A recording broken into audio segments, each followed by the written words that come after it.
Hi guys, welcome to the channel. In today's video, I am going to show you how you can download video ads from TikTok Creative Center. So before getting into this video, must subscribe to our YouTube channel and click on the bell icon. So the first step you simply need to do is to search on Google TikTok Creative Center and you simply need to hit enter and you need to open the first website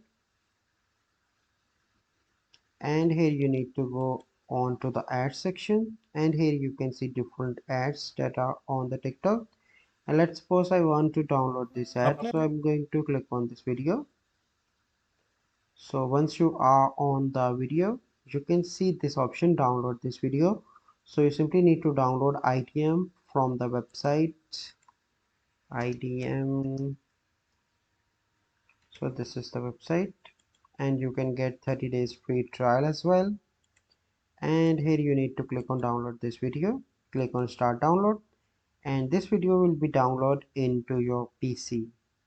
So this is the process by which you can download video ads from TikTok Creative Center. So I hope you find this video helpful. If you find this video helpful, must like this video, subscribe to our YouTube channel for future videos. We'll see you in the next video. Thank you. Have a good day.